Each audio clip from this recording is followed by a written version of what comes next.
नमस्कार. आज आपण चर्चा करणार आहोत, गप्पा मारणार आहोत आणि एक आपले कॉलेजचे खूप छान सेन्स ऑफ ह्युमर असलेले शिक्षक आपल्यासोबत आहेत. कॉमर्स डिपार्टमेंटचे ते एच ओ डी आहेत, डॉक्टर जनार्दन पवार सर. त्यांचं ओव्हरऑल कॉलेज लाईफ कसं होतं, त्यांचा कॉलेज लाईफमधला टाईम कसा गेला हे आपण जाणून घेणार आहोत. आणि तुमच्या सगळ्यांचं मी ह्या पहिल्याच भागात स्वागत करतो. मी यश आणि college out of the classroom या सिरीजच्या पहिल्या भागाची आपण सुरुवात करत आहोत. Sir welcome. नमस्कार. मी डॉक्टर जनार्दन पवार. आपल्या अनेकांत एज्युकेशन सोसायटीच्या तुळजाराम चतुर्चंद महाविद्यालयामध्ये मी वाणिज्य विभागाचा विभाग प्रमुख म्हणून मागच्या 5 वर्षापासून काम करतोय. ओके. येस सर, आम्ही लास्ट वीक तुम्हाला भेटलो होतो आणि त्यामध्ये तुम्हाला एक ह्या कार्यक्रमाची कल्पना दिली होती की असा असा हा कार्यक्रम आहे. तर आपण खूप कॅज्युअल बोलणार आहोत यामध्ये. तर आपण सुरुवात करूया. येस येस काय हरकत नाही. येस आणि आय होप तुम्हाला हा कार्यक्रम आवडेल. नक्कीच. मला याच्यामध्ये खरं तर सहभागी होणंच खूप आनंद होतोय आणि मी तुमच्या प्रश्नांसाठी खूप उत्सुक आहे. तुम्ही आमचे पहिलेच गेस्ट आहे या कार्यक्रमावरती आले. खरं तर हा माल मला मिळाला याचा मला अभिमान आहे. आणि तुमचा रेफरन्स दिला होता कारण तुम्ही खूप छान तुमचा सेन्स ऑफ ह्युमर आहे. बघूयात आता खरंच आहे का. प्रश्नांना सुरुवात करूया का. अगदी अगदी. सर, तुमचं प्राथमिक शिक्षण कुठं झालं. प्राथमिक शिक्षणाची थोडीशी पार्श्वभूमी मी अगोदर सांगेन. खरं तर माझं मूळ गाव हे तुळजापूर तालुक्यातील शिंदपळ हे आहे. खरं तर तुळजापूर आणि शिंदपळ हे अंतर साधारणपणे 3 किलोमीटरचं असेल. तर आम्ही बऱ्याच वेळा बोलत असताना मूळ गाव हे तुळजापूरच सांगतो. तर माझं साधारणपणे प्राथमिक शिक्षण जे होतं 1ली ते 7वी पर्यंतचं ते माझ्या गावीच म्हणजे मूळ गावीच म्हणजे शिंदपळ या गावी झालं. आणि 7वी नंतर मात्र आम्ही 8वी ते साधारणपणे M.Com ज्याला आपण पोस्ट ग्रॅज्युएशन म्हणतो ते पूर्ण शिक्षण तुळजापूर शहरामध्ये झालं. साधारणपणे कॉलेज लाईफचं जे माझं शिक्षण झालं ते स्वामी विवेकानंद शिक्षण संस्थेचं तुळजाभवानी महाविद्यालय तुळजापूर असं एक महाविद्यालय आहे. अत्यंत निसर्गरम्य अशा ठिकाणी ते महाविद्यालय आहे आणि त्या महाविद्यालयामध्ये मी माझं पदव्युत्तरपर्यंत पूर्ण शिक्षण पूर्ण केलं आणि त्यानंतर B.Edच्या निमित्ताने मी उस्मानाबाद या शहरामध्ये माझं शिक्षण घेतलं. आधीपासूनच ठरलं होतं शिक्षक व्हायचे. खरं तर शिक्षक व्हायची इच्छा ही सुरुवातीपासूनच होती. कारण B.Edच्या अगोदर मी थोडंसं 12वी नंतर D.Edसाठी प्रयत्न केले होते. परंतु 1-2 मार्कामुळे माझं ते D.Edचा नंबर लागला नाही. आणि त्याच वेळेस एक असं ठाण मांडली होती की बाबा B.Edच्या तर लिस्टमध्ये आपण पहिलंच आलं पाहिजे. आणि त्याप्रमाणे अभ्यास केला, थोडे कष्ट केलं आणि तुम्हाला विश्वास बसणार नाही B.Edच्या यादीमध्ये माझं पहिलं नाव होतं. ग्रेट. हो. आणि आधीपासूनच शाळेत असल्यापासूनच अभ्यास होतात. शाळेत असल्यापासून अभ्यास आणि तेवढा खोडकर पण होतो. तर एक शाळेमध्ये थोड्याशा आम्ही कमी खोड्या करायचो कारण शाळा ही गावातच होती आणि खोड्या केल्या की लगेचच ते पालकापर्यंत पोहोचायच्या. पण महाविद्यालयीन जीवनामध्ये थोडंसं असं काय थोड्याशा कमीच खोड्या करण्याची संधी मिळाली असं नाही, खूप मिळाल्या खोड्या तर आम्ही करतच होतो. एकदा एका सरांनी लेक्चर घेत असताना मी थोडंसं उशिरा पोहोचलो. मला एक चांगला किस्सा तुमच्याशी शेअर करावा वाटेल. तर सरांना मी म्हटलं सर मी आत येऊ का. सर म्हणले तू लेट आहेस, तू वर्गात बसू नको, येऊ नको वर्गात. आणि तिथं पण माझा थोडासा सेन्स ऑफ ह्युमर जागा झाला आणि मी म्हटलं थँक्यू सर. ओके. आणि मी निघून आलो. तर ती एक पहिल्या प्रकारची खोडी म्हणायला हरकत नाही. परमिशन घेऊन बंक केलं का की नाही येत मी क्लासरूम मध्ये. परमिशन घेऊन म्हणण्यापेक्षा मी म्हणेन की चॅलेंज देऊन बंक केलं असं म्हणायला हरकत नाही. आता असं करता का कोणासोबत. आता असं मुलांनी केलं तर मला आवडत नाही खरं म्हणजे. उलट आता काय झालंय, खरं तर हा मॅच्युरिटीचा भाग आहे. त्यावेळेस असणारी मॅच्युरिटी किंवा त्यावेळेसची मुलांची जी काय मानसिकता आहे त्याच्यावरती ह्या बऱ्याचशा गोष्टी डिपेंड करतात.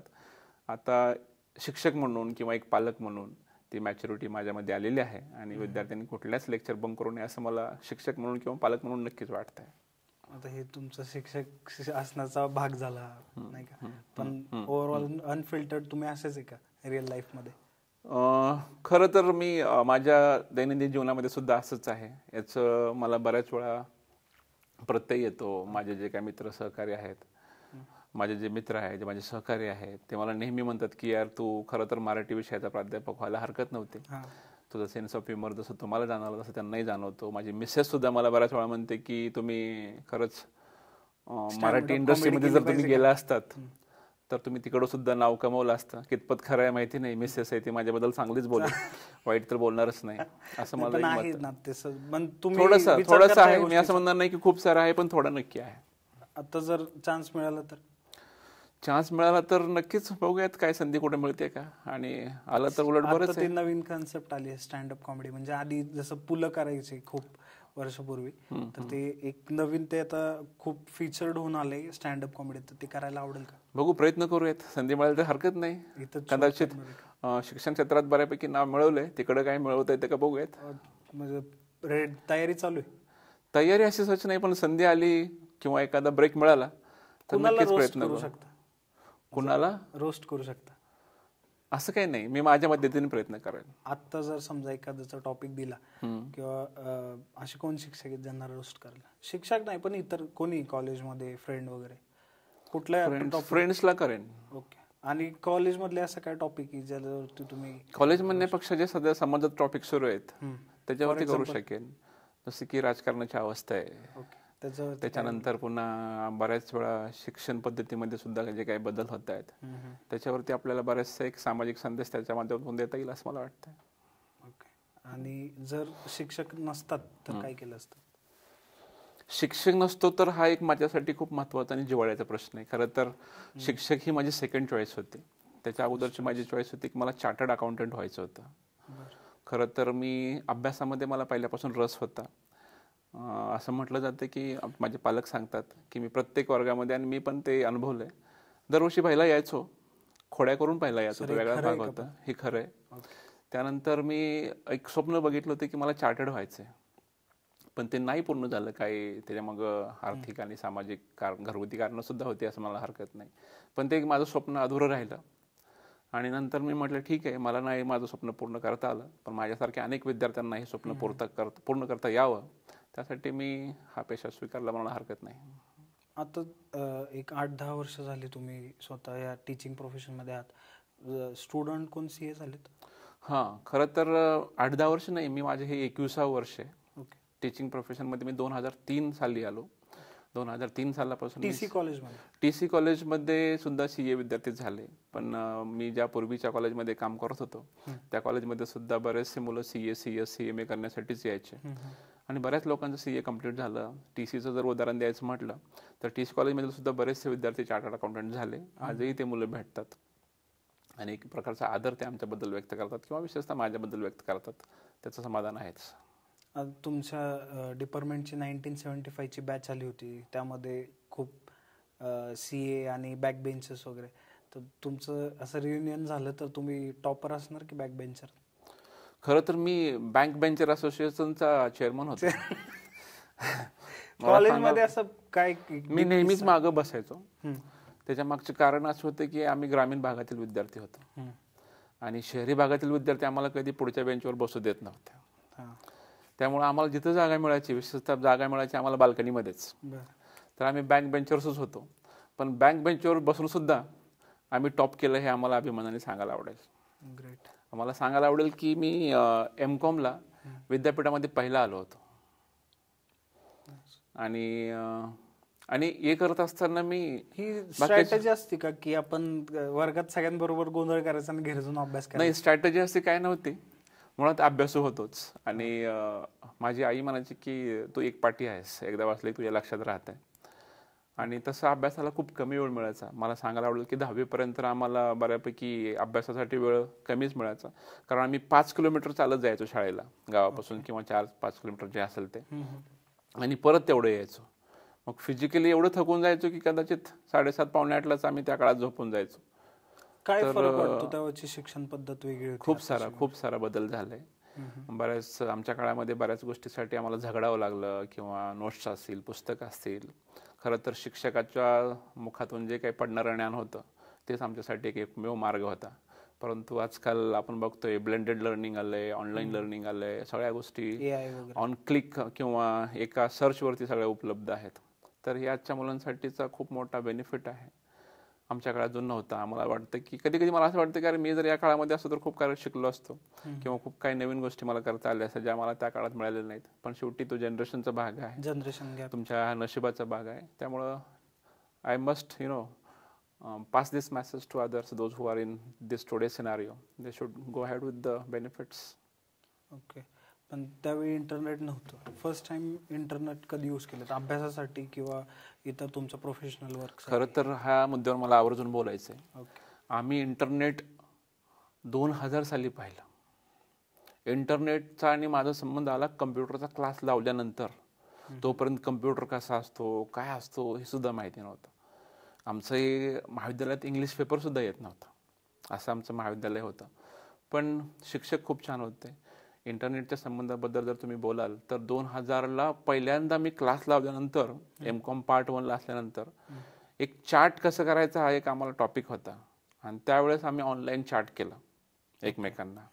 म्हणजे गुगलचा वापर करून, गुगल ईमेलचा वापर करून, ईमेलला एक ऑप्शन येतो चार्टचा, तो त्यावेळेस आम्ही वापरून पहिल्यांदा 2001ला आम्ही चॅटिंग हा प्रकार शिकला. म्हणजे साधारणपणे 21व्या वर्षी म्हणायला हरकत नाही. तर खरंच म्हणजे इंटरनेटची सुरुवातच आमच्या थोडंसं उशिरा सुरू झाल्यामुळं आमच्यापर्यंत पोहोचायला सुद्धा त्याला वेळ लागला असं म्हणायला हरकत नाही.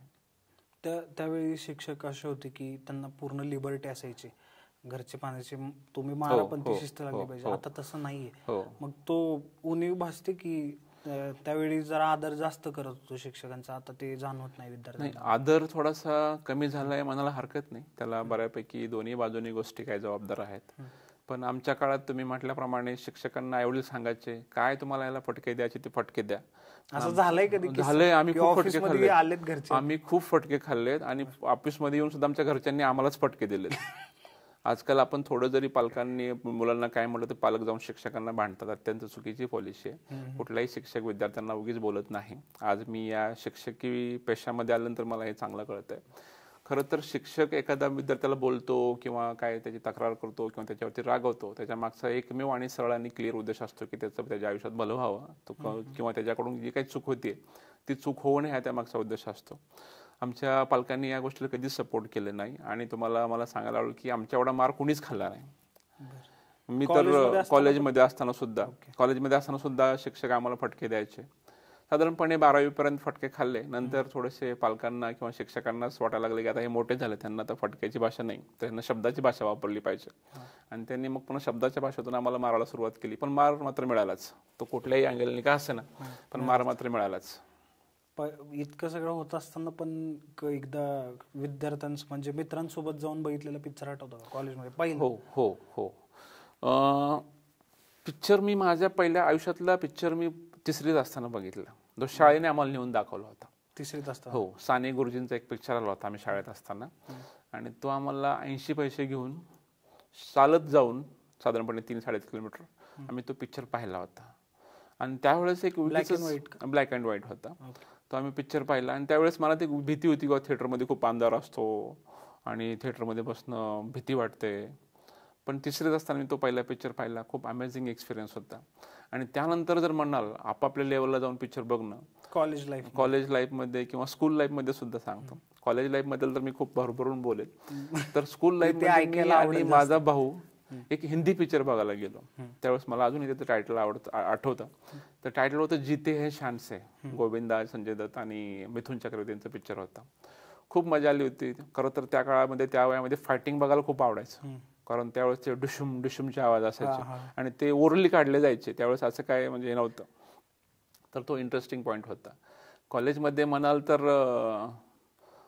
बरेचसे लेक्चर्स करून झाले किंवा काय राहिले जरी असले तर आम्ही पिक्चरला जायचोच. बऱ्याच वेळा आम्ही अर्ध्यातून पिक्चरला गेलोय, अर्धा संपल्यानंतर गेलोय किंवा काही ठिकाणी म्हणजे शेवटच थोडासा आपण क्लायमॅक्स म्हणतो तेवढाच बघायला गेलोय. असं बऱ्याच वेळा झालं. पण पिक्चर खूप बघितले. अजूनही पिक्चर बघायची आवड आहे. खरं तर पिक्चर हे आपल्या समाजाचं दर्शन आहे. पिक्चर बघितलेच पाहिजे. पिक्चरमधून समाजामध्ये सध्या जे काही सुरू आहे त्याच्यावरतीच एक प्रकारे भाष्य केलं जातं. सर तुम्ही खूप असं आता आपला इंटरव्ह्यू चाललाय पण असं चुकीच्या फील्डला आहे, आमच्या फील्डला पाहिजे होतं तुम्ही. शेवटी आपण म्हणतो ना, एक श्रीकृष्णाचं वाक्य आहे मला नेहमी आठवतं. माझं नाव सुद्धा श्रीकृष्णाचंच आहे. जनार्दन हे श्रीकृष्णाचं एक नाव आहे. जनता जनार्दन आपण नेहमी म्हणतो.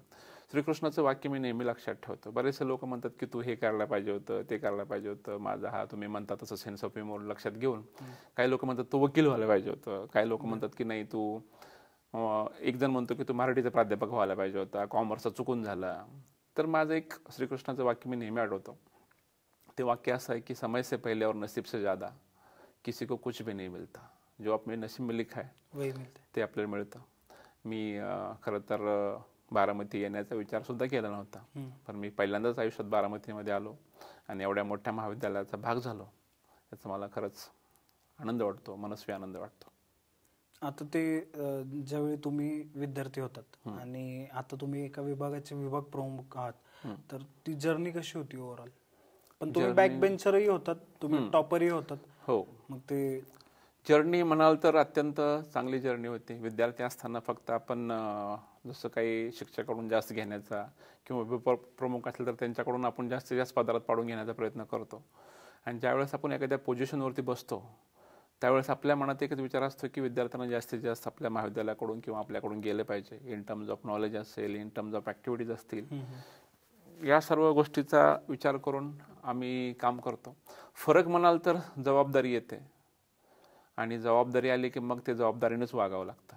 तिथं असं काही गोष्टी उटपटांग करून चालत नाहीत.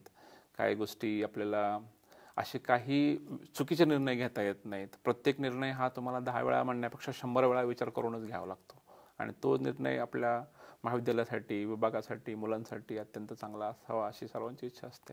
आणि प्रत्येक व्यक्तीला त्या पोझिशनवरती बसल्यानंतर माझ्या काळामध्ये जसं काही चांगलं करता येईल का ह्याच्यावरती त्या माणसाचा फोकस असतो. कारण बऱ्याच संस्था या माणसाच्या नावाने किंवा त्या तिथं काम करणाऱ्या लोकांच्या नावाने ओळखल्या जातात. तर मला सुद्धा अशी इच्छा आहे की बाबा माझा विभाग हे माझ्या नावाने ओळखला जावा किंवा पवार सरांनी हे केलंय, पवार सरांचा कॉमर्स विभाग म्हणावा. याच्यासाठी मी खरं तर मनोमन प्रयत्न करतोय. नाही, आडनावाचा फायदा मला नको आहे, माझ्या कामाचा फायदा व्हावा आणि माझ्या कामामुळे विभाग ओळखला जावा ही माझी इच्छा आहे. त्या अँगलने मी प्रयत्नही करतोय. पण Pawar sir born with capability ना. हो, खरं तर हा गुण शेतकऱ्यांच्या मुलामध्ये असतोच. तसं मी शेतकऱ्याचा मुलगा आहे. प्रत्येक शेतकऱ्याचा मुलगा झगडायला शिकतो, परिस्थितीशी झगडतो, आर्थिक परिस्थिती झगडतो, सामाजिक परिस्थिती झगडतो आणि त्यातून तयार होतो. आणि तो इनबिल्ट किंवा इनबॉर्न आपल्या जर when we talk about the capacity, inborn capable असतोच असं मला वाटतं. फक्त प्रत्येकाच्या कॅपॅसिटीज वेगळ्या असतात, त्या ओळखता आल्या पाहिजे. So nowadays actually we can go to English now. Student have lack of knowledge or barriers in English communication. So how did you manage to speak in English with this fluent action now? Actually this one is a basic and very nice question. Actually I was waiting for this question.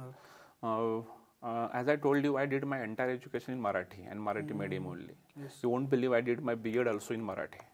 And then I got shifted in Pune for service purpose. Yes. So that was a big challenge for me. Whether to continue with the service or get back to home. That was the only two options. Why? Because of English? Because of English communication. Okay. Though I was gold medalist, yes, but the problem was there with English. I was not able to speak single sentence in English those days when I entered in Pune in 2003. So we are talking about the thing on Mr. Pawar at the time of 2003. Okay. So I thought I have two options, either to go back or stay here and work hard. Yes, yes. So I decided to go for work hard. I worked very hard. I created such platforms to interact with the people. I did the study of grammar and grammatical, sentences as well. Sentences. And even I used to read newspapers. That English time newspapers. internet was not the source, no? That much, not that much, but okay, we had that source. But so we English were not using newspapers and novels. Yes, okay, novels. Then newspaper. Then we used to watch English news only. Okay. Even we did one experiment in the our room. We used to speak in English only, and if we speak in Marathi, there was a fine. And because of this particular fine, what kind of? You won't believe. Okay. Fines like you need to pay the amount of today's lunch or breakfast like this. Okay. And money was the big matter for all of us. So what we did, you won't believe.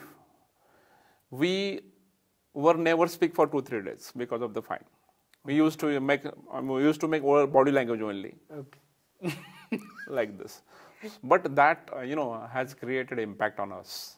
That has created a sort of platform for us. Yes. And one day means now you can see the process. You can see the progress now. Yes, yes. And now you have developed. At least this is not the developing stage. You have developed lot. We have developed a lot. Still, there is a chance. There is a scope to develop. and still we are learning, still So we are you making like necessary English improvements. books or novels to read? Yes, actually, I had that habit of reading. I used to read till 2 o'clock, 3 p.m. like this in the night when I was in Pune. Okay. Those days I had huge amount of time and all. But nowadays I'm not reading that much, but I prefer to go for English novels. I have gone through a number of novels as such. Even I have gone through the books of Chetan Bhagat. I have gone through the books of other, Which writers book you as have well. read of Chetan Bhagat? That I Half have gone through Girlfriend? all the books. Half Girlfriend I have gone through. 3 Idiots I have gone through. Then 7 Habits of Highly Effective People also I have gone through. Even 2 States of Marriage also. So that book have you read Rich Dad and Poor Dad? Half I have done it, as it is belongs to commerce and related financial concepts. Yes. So I read half of the book, and I thought rest of the things I know it. So what would you give a message to now your students about MNCs? Now globalization is on peak. And, Yes, correct. Global market is on peak. So this is the only problem our rural students face, that English. So what efforts you take or what steps you take to make them better in English? So accordingly, I did one thing. 2 years ago, I made one MOU with one agency, and that agency has given a training to my students regarding communication and placement training as such, pre-placement training we call it. So they made them comfortable with the pre-placement training, given the language as such, but that is not enough. So what I suggest to my students, you start working from the first year only. When students come for degree, they stay in the college for 3 years. So they have a span of 3 years to improve themselves. So if they start from the first day of first year, so we can see the progress of that fellow at the end of the last day of third year. Okay. So if they take continuous efforts, see, English is not a magic as such. You need to read, you need to, listen, you need to practice. I remember when I was going through the phase of English, I used to practice in front of the mirror so that I can understand my pronunciation. So this kind of efforts are necessary. And once you start taking efforts, one day is yours. So my suggestion is that nowadays you have a number of options, a number of solutions, a number of platforms where you can improve yourself. So go through those options and platforms. One day is yours, and you will be the best on that particular thing. Nowadays we look back, so 10 or 15 years ago, BCom was the most pursuing degree at Still that it time. is, still it is. But is it enough to pursue BCom and get a job? No, I always used to say my student, I always pass this message to my people. Yes. See, if you get 99% marks in BCom, still you won't get the degree, you won't get the job. Though you come up with 99%, jobs are not available for you people. Jobs are available for those people who are having different skill set. So focus on skill set. मला एक शिक्षक होते, ते नेहमी सांगायचे, job नाहीत असं म्हणू नका, जॉब खूप आहेत, पण तुम्ही जॉबला एलिजिबल नाही आहात. आणि जर तुम्हाला जॉबला एलिजिबल व्हायचं असेल तर नुसते मार्क्स नाही, marks are there for entry level only.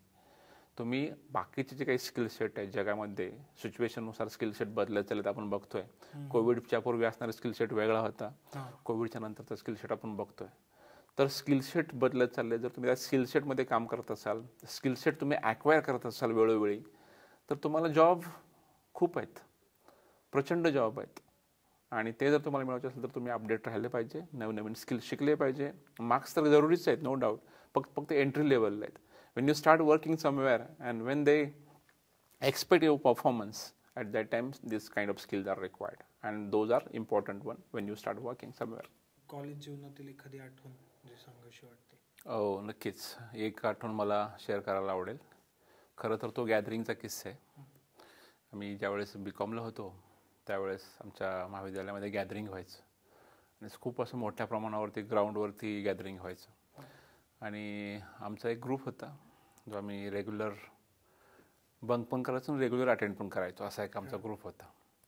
तर त्या ग्रुपचा अनुभव आहे. आमच्यापैकी एकाला त्या काळामध्ये साधारणपणे 1999-2000चा तो भाग आहे. त्या काळात ऋतिक रोशनचा एक पिक्चर आला होता, आणि नाही त्याच्या अगोदरचा तो जो पिक्चर होता ज्याच्यामध्ये ते गाणं होतं, एक पल का जीना कहो ना प्यार है.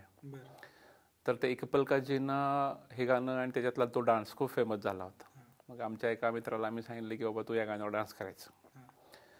आणि खरं तर त्याला डान्स अजिबातच येत नव्हता आणि आमच्यापैकी कोणालाच डान्स येत नव्हता. खरं तर आम्ही सर्वजण गणपती मंडळात किंवा गणपतीला डान्स करणारी लोक. गणपती डान्स. हो, ग्रुप डान्स करायला आवडायचा. पण त्याला आम्ही कसं बसं त्याला तयार केलं, स्टेजवरती पाठवलं आणि गाणं सुरू झालं. आणि गाणं सुरू झाल्यानंतर तो डान्स पण करायला लागला बऱ्यापैकी. पण ते गाणं आणि तो डान्स थोडासा टिपिकल आहे, टफ आहे. तो ऋतिकच करू जाणं खरं तर. आणि कुणीही ऋतिक होऊ शकत नाही. आणि डान्स करता करता त्याचा पायात पाय अडकला आणि तो खाली स्टेजवरती पडला. तर हे सगळं स्टेजवरती झालं. तर तो किस्सा आम्ही कधीच विसरू शकणार नाही. त्यानंतर तो मित्र आमच्याशी बऱ्याच एक साधारणपणे 6 महिने बोललाच नाही की तुमच्यामुळं. हो, कॉलेजला यायचा, वेगळ्याच ग्रुपमध्ये बसायचा, आमच्याशी अजिबात बोलत नव्हता. त्याचं एक म्हणणं होतं की तुम्ही मला फोर्स केलं, त्याच्यामुळे मी ती डायसवरती गेलो, त्या स्टेजवरती गेलो आणि माझा एक प्रकारे पचका झाला. पण नंतर हळूहळू तो बोलायला लागला. तो एक फनी इन्सिडेंट होता. अदरवाईज बाकी सर्व काही नॉर्मलच होते. तुम्ही कल्चरलला कोणत्या ॲक्टिव्हिटीमध्ये परफॉर्म केले किंवा काय आवडतं? हां, कल्चरलमध्ये मला असं काही पहिल्यापासूनच इंटरेस्ट नव्हता. कल्चरल आणि मी थोडंसं दूरच राहिलो. त्याच्यामागचं कारण असं आहे की घरामध्ये तसं वातावरण नव्हतं. घरामध्ये मी मागाई नमूद केल्याप्रमाणे आमचं कुटुंब शेतकरी कुटुंब होतं. खरं तर आम्ही शेतामध्ये काम करायचो किंवा अशा काही कुठल्या कल्चरलच्या गोष्टी करायला वेळ मिळाला नाही किंवा त्याच्यामध्ये बाय डिफॉल्टच नॅचरलीच कुठला इंटरेस्ट निर्माण झाला नाही. मात्र असे कल्चरल कार्यक्रम असतील बघायला किंवा त्यांच्याकडून शिकायला खूप आवडायचं. अजूनसुद्धा मी बऱ्याच वेळा असे शोज आवर्जून बघतो ज्याच्यामधून काहीतरी आपल्याला नवीन पिढीला सांगता येईल. मी ज्यावेळेस जनरली टी व्ही पाहतो आजसुद्धा घरी गेल्यानंतर, त्यावेळेस असे रियालिटी शोज सिंगिंगचे असतील असं रियालिटी शोज येतात, जसं की इंडियन आयडल आहे किंवा डान्सचे काही शोज आहेत. ते मी माझ्या मुलांना अवश्य दाखवतो. जरी मला कल्चरमध्ये इंटरेस्ट नसेल, विशेषतः मी माझ्या स्वतःच्या मुलाला ते अवश्य दाखवतो, जेणेकरून त्याच्यामध्ये एखादा इंटरेस्ट क्रिएट व्हावा, त्या मागचा उद्देश आहे. आणि तुम्हाला सांगायला आवडेल की माझ्या मुलाला सिंगिंगचे शो खूप आवडतात. तो खूप मन लावून बघतो. सध्या इंडियन आयडल जो सुरू आहे तो खूप मन लावून बघतो. त्यातले सगळे जे कंटेस्टंट आहेत ते सगळे त्याला आवडतात, जजेस आवडतात आणि हळूहळू तो गुणगुणतोय. बघू त्याच्यामध्ये किती इंटरेस्ट निर्माण होतोय. पण I am trying my level best to create interest him. मग त्यांनी फुल टाइम प्रोफेशन सिंगिंग म्हणून चूज केलं तर काय हरकत नाही? काहीच अडचण नाही. मी त्याला चॉईसच दिले. मी माझ्या मुलाला कधीच फोर्स करत नाही किंवा तू हेच कर तेच कर. त्याला जे आवडते तो करतो. आणि मी घरच्यांना सुद्धा सांगून ठेवलं आहे की ह्याच्या कोणाच्या आपल्या काय अवास्तव अपेक्षा नाही आहेत. जसं की पालकांच्या, आपण मागच्या विशेषतः आमच्या काळातल्या किंवा आमच्या नंतरच्या काही काळातल्या पालकांच्या अपेक्षा असायची की तू डॉक्टरच हो, इंजिनियरच हो, तू हेच हो तेच हो. तो जो काय होईल तो होईल, पण त्यासोबतच तो एक सुसंस्कृत माणूस व्हावा अशी माझी मनापासून इच्छा आहे. सर, एखादा कॉलेज लाईफमध्ये असताना एक टर्निंग पॉईंट येतो किंवा after college before college turning point येतो, तर असं कोणता टर्निंग पॉईंट की? टर्निंग पॉईंट असं म्हणता येणार नाही, पण पुण्यात येणं हा एक टर्निंग पॉईंट ठरला. पुण्यात आलो आणि वास्तवाची जाणीव झाली असं म्हणायला हरकत नाही. कारण मी म्हटलो की नेहमी माझं हे मी एक मत व्यक्त करतो की ग्रामीण भागातील मुलं आणि शहरी भागातील मुलं याच्यामध्ये एक फरक आपण अधोरेखित करत असतो. की ग्रामीण भागातली जी मुलं आहेत हुशार खूप असतात, इंटेलेक्ट खूप असतो, बुद्ध्यांक मोठा असतो, पण ते कुठंतरी कम्युनिकेशनला, राहण्यामध्ये, चालण्यामध्ये, बोलण्यामध्ये किंवा प्रेझेन्स ज्याला आपण म्हणतो किंवा प्रेझेंटेशन किंवा प्रोजेक्शन ज्याला आपण म्हणतो त्याच्यामध्ये कमी पडतात. आणि तेच माझ्यामध्ये सुद्धा होतं, म्हणायला हरकत नाही. हळूहळू त्याच्यावरती मी काम केलं आणि मी तुम्हाला म्हटलं की ज्यावेळेस मी आलो त्यावेळेस एक क्षणी मला असं वाटायला लागलं की आपण गोल्ड मेडलिस्ट आहोत खरं, पण आपण अजून बऱ्याच गोष्टींमध्ये कमी आहोत आणि त्याच्यावरती आपल्याला काम करणं गरजेचं आहे. आणि तोच खरं तर म्हणता येईल की तीच माझ्या आयुष्यातली मोठी किक ठरली. आणि त्याच्यातून मी खूप जागा झालो. And then I decided to go for my own improvement. Accordingly I did it. And whatever you are seeing me today, that is because of that kick that I got in 2003. In Pune? Yes, Pune. So Pune taught me a number of things. This is what Pune is my favorite destination. Still? Yes. I would like to die in Pune. Apart from any other city. It's a very big statement actually. Actually, it shows how much I like Pune. Nowadays, Pune's culture have changed a lot. So what's the difference you see nowadays? No. Actually, that Pune now have become the hub of enjoyment and other activities. Not like this. Pune is everything now. In Pune, you can see IT, you can see culture, you can see, cosmopolitan culture. When you visit Pune, especially in camp area, you can see diversity of culture. You can see culture or different culture from different countries, different states. And now Pune is not Punekars Pune only. We can see the people, yes, you can see the people from different parts of India, as well as we have foreigners also, those who are settled in Pune. So that has impacted Pune. And it's not a bad thing as such. The Punetes are talking about this, but they have also contributed something to increase the beauty of Pune. So Pune's beauty is not because of Punetes only. Non-Punekars are also contributing something in the beauty, in the culture of Pune. I think so. तुम्ही 2 अर्थमंत्री बघितले तसं एक अंदाज धरूया. खूप सारे पाहिले. इवन मी 1993ला जे अर्थमंत्री होते आपले स्वर्गीय माननीय मनमोहन सिंग, डॉक्टर मनमोहन सिंग, त्या काळात सुद्धा मला बऱ्यापैकी मी ते वाचायचो, म्हणजे काय असेल ते न्यूजपेपरमध्ये आलेली गोष्ट आहे. फेवरेट कोण अर्थमंत्री आहेत, निर्मला सीतारामन की मनमोहन सिंग होते? फेवरेट असं म्हणणार नाही, पण त्या काळानुरूप माझे फेवरेट जर म्हणाल तर डॉक्टर मनमोहन सिंगच. कारण त्यांच्या काळात जो निर्णय घेतला LPGचा, लिबरलायझेशन, प्रायव्हेटायझेशन, ग्लोबलायझेशनचा, तो घेणं अत्यंत गरजेचं होता. कारण अर्थव्यवस्था फार धुळीस मिळण्याच्या लेवलचीच तयार झाली होती.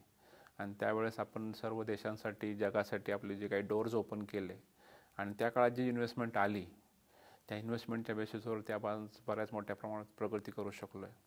तर एक डायनामिक डिसिजन मेकर म्हणाल तर जरी वाटत नसले आपल्याला मनमोहन सिंग, त्यांच्या the way he talks, the way he walks, परंतु डायनामिक डिसिजन डॉक्टर मनमोहन सिंगांनीच घेतले.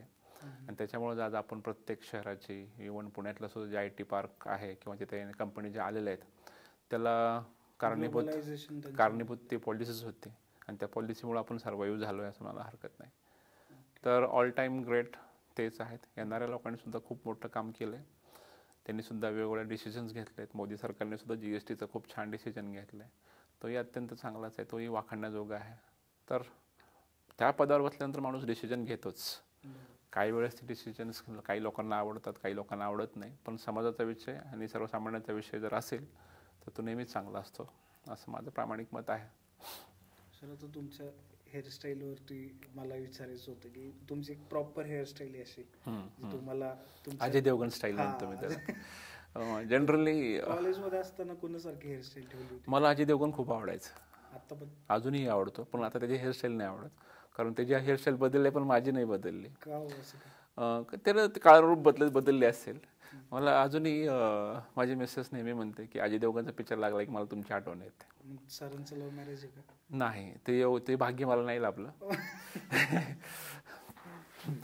मी असं म्हणतो तर मी अगोदर हेअरस्टाईलवरती बोलतो. मला ती अजय देवगणची हेअरस्टाईल खूप आवडायची, विशेषतः दिलवालेमध्ये तो मामा ठाकूरचा डायलॉग असेल किंवा अशी मानवाकडे करून चालणं असेल. आम्ही लिटरली मॅड होतो, मॅड. आम्ही दोघं ते अशीच हेअरस्टाईल करून शाळेला जायचो, कॉलेजला जायचो. वडील फटके द्यायचे, एवढे लांब केस नको आहेत. कधी कधी बळबळ नेऊन सलूनमध्ये बसवायचे. तितकी हेअरस्टाईल माझी 11वीमध्ये होते. लिटरली अशी एवढी हेअरस्टाईल माझी 11वीमध्ये, आणि असे डोळ्यावर केस आलेले असायचे आणि मी असा फटका मारायचो. तर तो एक वेगळाच आविर्भाव होता. जनरली कॉलेजला म्हणजे 11वीमध्ये literally we people are mad. काहीतरी आपल्याला वेगळंच जगात गेल्यासारखं वाटतं. आणि मी तर खूपच वेगळ्या जगात होतो. कारण आमच्या गावात 10वीला फक्त 2च मुलं पास झाले, त्यामध्ये मी एकटा होतो 10वीला. त्याच्यामुळे मला वाटतं अरे आपण खूपच वेगळंच केलंय.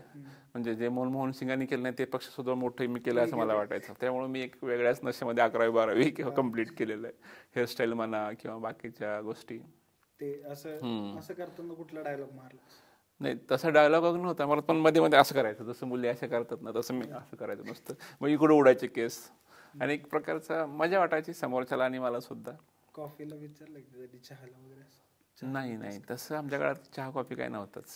कॉलेजच्या बाहेर वगैरे काही नव्हतं. आमच्या कॉलेजला खरं तर कॅन्टीन पण नव्हते आणि पैसेच नसायचे. सर्वात महत्वाची गोष्ट, पैसा खूप अडचण होती. सगळ्यात प्रमुख फॅक्टर, तो मोठा फॅक्टर होता. सायकलवर आम्ही शाळेला कॉलेजला जायचो, त्याच्यामुळे काय तो अडचण नव्हती. मात्र एन्जॉय पूर्ण केलंय आमच्या पद्धतीने. जे काय what ever is the cost. जो त्यावेळेपासून फेवरेट आहे कुठल्या हिरोचा? शाहरुख खानचा तो डायलॉग आवडतो, जब आप किस चीज को तिकडे बघून एकदा बोल पंजाबीमध्ये वापर. शाहरुख खानचा तो जो स्टाईल आहे दॅट स्टाईल माझा मुलगा सुद्धा खूप छान करतो. ते जे आहे ना अशी स्टाईल बऱ्याच वेळा मी ज्यावेळेस ट्रिपला जातो त्यावेळेस त्या पोज घेऊन फोटो काढतो. खरं तर रोमॅन्टिक पिक्चर शाहरुखचे आम्ही खूप बघायचो. ते ये जवानी नाही दिलवाले दुल्हनिया ले जाएंगे. हो हो हो हो नाही प्रत्येक पिक्चर मध्ये तो his that is his signature step. तर ते आम्हाला आवडायचे. विशेष म्हणजे आम्ही पिक्चर बघत असताना आम्ही स्वतःला त्या हिरोच्या प्लेसच्या ठिकाणी ठेवून इमॅजिन करून बघायचो. अरे सुद्धा आपलं सुद्धा असंच काहीतरी पिक्चर असं म्हणजे लाईफ असेल गाणी असतील असं वाटायचं आम्हाला. खरं तर जनरल लाईफ मध्ये गाणी वगैरे काहीच नसतात, नुसते रडगाणी असतात, मला हरकत नाही. पण तुम्हाला जर लव्ह मॅरेज नाही झालं तर कसं माहिती की काय असतं रिलेशनशिप मध्ये? रिलेशनशिपमध्ये मी मागे बाकीच्या मित्रांचं वगैरे ऐकलंय, बघितलंय, किंवा बऱ्याच वेळा त्यांना काय ध्येयापर्यंत पोहोचण्यासाठी प्रयत्न केलाय. काय मुलांचे जे मित्र होते त्यांच्या घरच्यांना कन्व्हिन्स करणं असेल किंवा काही गोष्टी समजावून सांगणे असतील चांगल्यासाठी का हो, आणि त्यामध्ये त्यांना सक्सेस मिळाले. आज ते indirectly they say thanks to me. He was the reason, though it was not for me, but for others. दूसरे को खुशी में अपनी खुशी. Yes, yes. मगर ठीक है, I am also happy with my, marriage life. Okay. She is very, understanding. She is very supportive, educated as well. Dialogue राहिला बघा ते माझे. नाही, डायलॉग मला एवढा अर्धवट आठवत नाही, त्याच्यामुळे तो मी म्हणणार नाही. पण डायलॉग असं सच काय नाही सांगता येणार बाबा, कारण तेवढे मी डायलॉग पार्ट न करत नव्हतो. जनरली मी माझ्या मुलाला हा डायलॉग वापरतो. मी जनरली तो अभ्यास करत नाही ना किंवा ऐकत नाही माझं, त्यावेळेस मी अमिताभचा डायलॉग मारतो शहनशाह मधला, रिश्ते में तो हम तुम्हारे बाप लगते हैं, नाम है जनार्दन कुंडलिक पवार. तर तोही खूप असं आणि असे बोलून असे डायलॉग मारून त्याला मी असं प्रेमाने फटके मारतो. ते असं कधी वाटत नाही असं करून बोलणं? नाही, त्याला ते आवडत नाही. मी म्हटलं ना, अजय देवगणची हेअरस्टाईल मला आवडते. कधी कधी मी तो पिक्चर लागला की बघत बसतो, पण तो येऊन चेंज करतो, बाबा मला ही हेअरस्टाईल आवडत नाही, त्याच्यामुळे मी पिक्चर बंद करतो. त्याच्यामुळं घरी खूप आमच्या दोघांचं फ्रेंडली नातं आहे. जुने पिक्चर आता बघता की लेटेस्ट? बघतो लेटेस्ट पण बघतो, पिक्चरच खूप बघतो मी. महत्वाची गोष्ट मी पिक्चरच खूप बघतो. हॉलिवूडची कमी बघायचं, जुने सुरुवातीला बघायचो, पण खरं इंटरेस्ट मला मराठी पिक्चर बघताना येतो, हिंदी पिक्चर बघताना येतो, आणि आजकाल काय माहिती नाही पण साऊथचे पिक्चर बघायला खूप आवडायला लागले. कुठले का असं ना, त्यांचं ते प्रेझेंटेशन किंवा त्यांचं जे आपण म्हणतो ना अतिशोक्ती, समटाइम्स आय लाईक इट, ते आवडते मला. हो, गाड्या उडतायत, माणसं उडतायत, so that is a sort of enjoyment for me. Latest म्हणजे मी आता तो पुष्पा 2 पाहिला, पण तो मला काही एवढा आवडला नाही, मी अर्ध्यातच बंद करून टाकला. आणि जनरली मी शिवाजी महाराज किंवा जे काही बाकीचे आजकाल त्यांचे ऐतिहासिक मूव्हीज खूप येतात, मी ते सगळे पिक्चर्स माझ्या मुलाला आणि बायकोला घेऊन बघतो. खरं तर माझ्या मुलाला शिवाजी महाराजांबद्दल प्रचंड प्रेम आहे, ते जो वाचन आहे त्यांच्याबद्दल, तो सध्या 5वीलाच आहे, पण त्याला इतकी उत्सुकता आहे की तो वाचतो आणि प्रत्येक पिक्चर मन लावून बघतो. आणि त्याला एक तो पिक्चर बघताना म्हणतो ना आपण, त्याच्या अंगात असं एक वेगळंच रक्त सळसळतं, आणि मलाच म्हणतो बाबा भारी आहे ना, आवडला का तुम्हाला, असं मला विचारतो. आणि त्याला असे आवडत असल्यामुळे मी त्याला असे पिक्चर सगळे दाखवतो. थोडंसं वयामानानुसार पिक्चर बघण्याचं प्रमाण आणि पिक्चर बघण्याचे प्रकार किंवा त्याचे टाईप सुद्धा बदलत जातात, असं एक माझं. पिक्चर बघतो यांच्याबद्दल काय वाटतं? नाही, जनरेशन अत्यंत चांगली आहे, जनरेशन खूप हुशार आहे. फक्त त्यांनी योग्य वेळी योग्य डिसिजन घेऊन किंवा त्यांच्या वेळेचा योग्य जर उपयोग केला तर दुसरीकडे चाललंय त्या जनरेशन थोडंसं जातोय, पण जर त्यांना आपण याच ठिकाणी कंट्रोल केलं तर ही तर खरी जबाबदारी तुमच्या लोकांची, मीडियाची, की चांगल्या गोष्टी त्यांच्यापर्यंत तुम्ही कसं पोहोचवताय याच्यावरती डिपेंड आहे. असं खोटं बोललं तर लगेच कळतं ना की मी बोललोय, मला माहिती.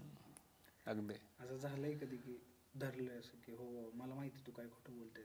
ते तर रोजच होतं. आजचे मुलं बऱ्यापैकी कधी कधी आपल्याला सुद्धा, शिक्षकांना सुद्धा वेड्यात काढण्याचा प्रयत्न करतात, पण शिक्षक शिक्षक असतो, बाप तो बाप रहेगा म्हटल्यासारखं.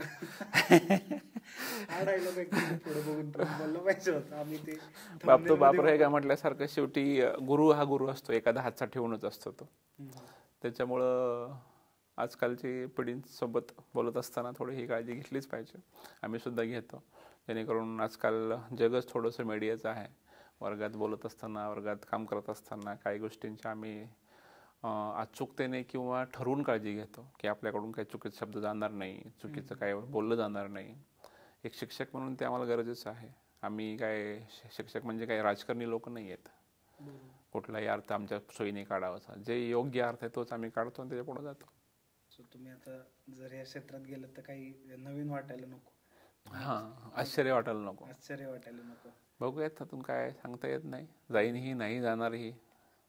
परत एकदा तुमचा इंटरव्ह्यू घ्यायला आवडेल, पण ह्यावेळी आम्ही चांगली तयारी करू. नक्की नक्की. आणि आज जे काय झालं, पण आमची बॅलन्स शीट टॅली झाली का तुमच्या म्हणण्याप्रमाणे? नाही, बॅलन्स शीट टॅली तुम्ही करत होते. मी फक्त तुम्हाला क्वेश्चन्स म्हणजे डेटा प्रोव्हाइड केलाय. आता तुम्हाला शोधायचं आहे. तुमच्या मते तुम्ही ठरवायचं. ऑल ओव्हर जे काय आम्ही केलं थोडंफार. नक्की नक्की. नाही, खरंच तर तुमच्या कष्टांचं मी I would like to appreciate your efforts taken by you people. You people are very, young so far. You are just in degree. Your age is not more than 21. Yes. So efforts that you people are taking are marvelous, no doubt. And those are amazing. But I suggest you, keep taking efforts. Yes. If you keep it on in days to come, one day will be yours. And people will recognize you by your efforts, not by your name. अरे, यश मोरे म्हणजे तो का जो interview देणाऱ्या माणसाला सळो की पळो करून सोडतो, हे मला ऐकायचं आहे. यश मोरेकडे इंटरव्ह्यू द्यायला येणारा माणूस मनातून घाबरून आला पाहिजे. यश मोरेचा इंटरव्ह्यू घेण्याचा दबदबा असला पाहिजे असं मला वाटतं. त्याचप्रमाणे others your supporting members are also here and they are also taking efforts. I wish all of them a very nice career. Basically, I should thanks to TC College for providing this kind of platform. If you visit other colleges, this kind of platform is not at all there. People are struggling for this kind of platform. तर तुम्हाला एवढा platform आहे, एवढे चांगले शिक्षक आहेत. बाकीच्यापेक्षा तुमचा जो ओपन सोर्स आहे, गुगलचा असेल, यूट्यूबचा असेल, त्याच्यातून सुद्धा तुम्ही खूप सारं शिकू शकता. तर मी सांगेन, तुम्हाला जर भविष्यकाळ एक पुढचा 10-15 वर्षाचा चांगला बघायचा असेल तर रात्रंदिवस कष्ट करा. Work very hard. मी तर म्हणेन की देवाला सुद्धा वाटले पाहिजे की बस आता ह्याची परीक्षा घेणं बंद करूयात आणि ह्याला पाहिजे ते देऊयात. जर तुम्ही एवढे कष्ट केले तर माझ्यासारखा शेतकरी कुटुंबातील मुलगा आज या लेवलला पोहोचू शकतो. तर I want to see you at a different place. Yes sir, definitely. आणि सो गुड विशेस मुळे तर ते नक्की होईल. Thank you so much for calling me and conducting my interview. घ्यायला मला आवडेल. नक्की, I will be here whenever you call you. Not here, on television, wherever it is. तिकडे मिळाल तर मी तर I will be very obliged in that case. पण तुम्हाला सुद्धा खूप शुभेच्छा. खूप चांगलं करा, खूप पुढे जा आणि फक्त सांगा की बाबा ह्या सरांचा एकदा आम्ही इंटरव्ह्यू घेतला होता बरं का.